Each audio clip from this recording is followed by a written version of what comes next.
فضلا وليس أمرا ادعمونا بلايك للفيديو واشتراك بالقناة. هذه الأيام هم قادش 14 نقطة، ريال سوسيداد 14 نقطة، وبعد ذلك ريال مدريد والقائد سيرخيو راموس 13 نقطة. يعني أن ريال مدريد يحقق الفوز في مباراة اليوم راح يصعد للمركز الأول. دائما شفنا ألافيز برشلونة وهنا 5 مباريات لم يحقق أي فوز. لعب لأن هازارد عانى من إصابة العام الماضي. كريم بنزيما ولا أسنسيو ولا هازارد مشجعي ريال مدريد. إذا ما بين الكبير يعني لغاية الآن هداف مميز. الكرات متبادلة. مارسيل اللي بلغ الآن ووصل للسن 34 صدارة هدافي ليغا مو عند مندي مريح توني 14 محاولة الآن لكنها سريعة إلى خارج أرضية الملعب. الليغا الفريق الذي يتبادل إلى هازارد، لكن هازارد يقف في موقف تسلل. هذا هازارد عندما يشرك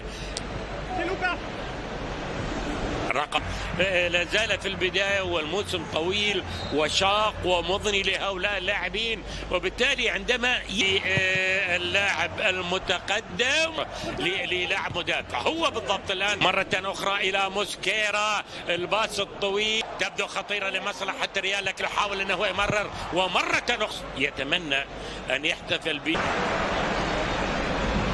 يجري في الجهة اليمنى عادة. كرة تحولت من كريم أو من هازارد، لكن شيء وصلت إلى مارسيلو بورخا غارسيا. حلوة اللقطة وصلت إلى مارسيلو 500 تعتبر خاص نانديز.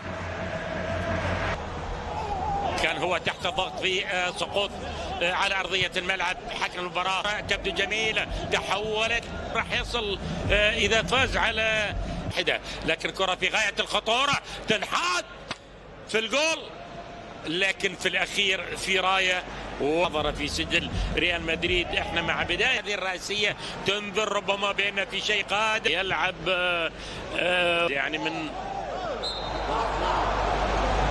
من أفضل 3 اعتقد يعني 3-4 ماركو اسينسيو ينقل كرة عالية الرأسية يصدها حارس المرمى مرة أخرى. كرة منقولة من لوكاس المتقدم في الجهة اليمنى. لوكاس يخلص اللعب لأن يعني الظهر أو بعد الضغط كما نلاحظ الآن هذه المحاولة والتسديد فرنانديز الركنية اللعبة تبدو خطيرة، لكن يتدخل لاعب الريال على أساس يبعد الكرة مرة أخرى. كرة تحولت تبدو خطيرة لمصلحة ويسكا. لوكا مودريتش اللي يلعب الكرة عالية جدا يمرر إلى لوكاس، من لوكاس سريعة إلى خارج.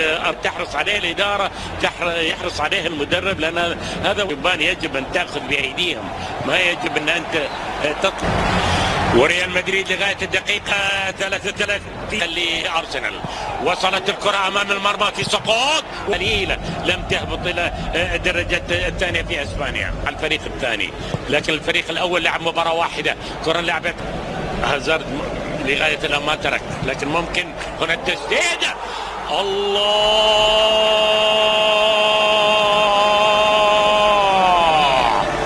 هنا التسديدة وهنا البصمة اللي يتركها بالفعل الكبير هازارد. يعمل له وحدة قوية من زمنه الجميل، يتقدم لريال مدريد.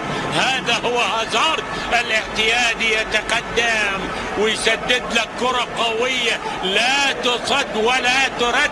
لا الإمكانيات عالية. أكيد هازارد لعب مباراته الأولى له في الليغا اليوم ويسجل بالتالي 11. شوف عفوا تسديد جول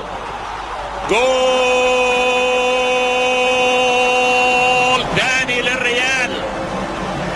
كريم بنزيما يسجل الهدف الثاني لمصلحة الفريق الملكي.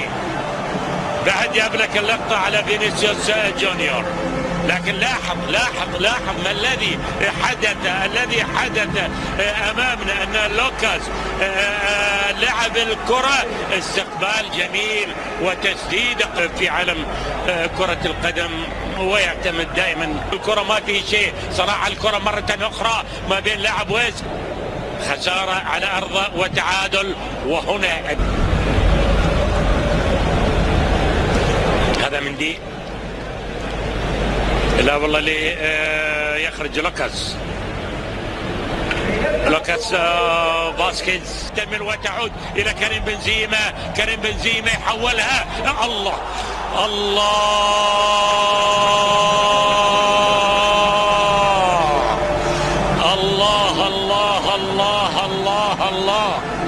الله يا كرة القدم الجميلة، الله عليك يا زيزو، ايش زينك يا زيزو، وايش زينك يا الفريق الملكي. النقلات كانت قبل ذلك، وصلت الى بنزيما، الى هازارد، الى بنزيما الاولى، بنزيما الثانية، يا سلام. حتى الريال وصلت الى ويسكا، لعب ويسكا يمين واراحة اللاعبين، وهذا موضوع مهم الحقيقة. تاريخ مب كبير الحقيقة في المجموعة خانة بريال مدريد، لكن اليوم دريع لا روض الكرة كريم بنزيما ولاحظ وطالع، وذلك لا والله تبديلات 3 بالجملة. حتى اسكو قادم وغادر هازارد. الرياضية مع الكلمات الجميلة مع الألعاب، واللهم اجعلني من المقاطعين للبضائع الفرنسية، لا والمستمرة والمتواصلة. وكريم بنزيما لاحظ الاثنين، أول لمسة من فينيسيوس جونيور وكأنه يشكر الحقيقة. سجل الجول الرابع. وين الرابع؟ لا والله يصدها حارس المرمى أندريز فرنانديز. بعدين والله في نهاية القصة تقول ريال مدريد أولا وبرشلونة ثانيا، 16 نقطة 15 تقدم، يقود المحاولة لكن يحتفظ بالكرة أكثر. لكن عندما يأتون إلى أرضية الملعب يقومون بأعمال على أساس تصل إلى رودريجو، ينقلب اللاعبين يتركونها جنبا وينسونها. حتى الريال خطيرة أيضا من والشوط الثاني، وخاصة بعد الهدف. سيوس جونيور يتقدم إلى كريم بنزيما نوعا ما.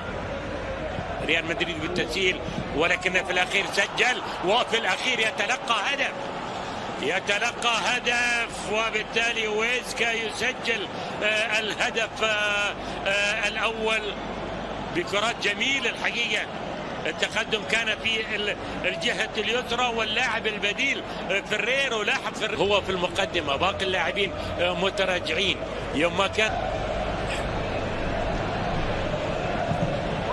إلى مارسيلو ممكن يسدد، لكن ينقلها عالية، الرأسية جول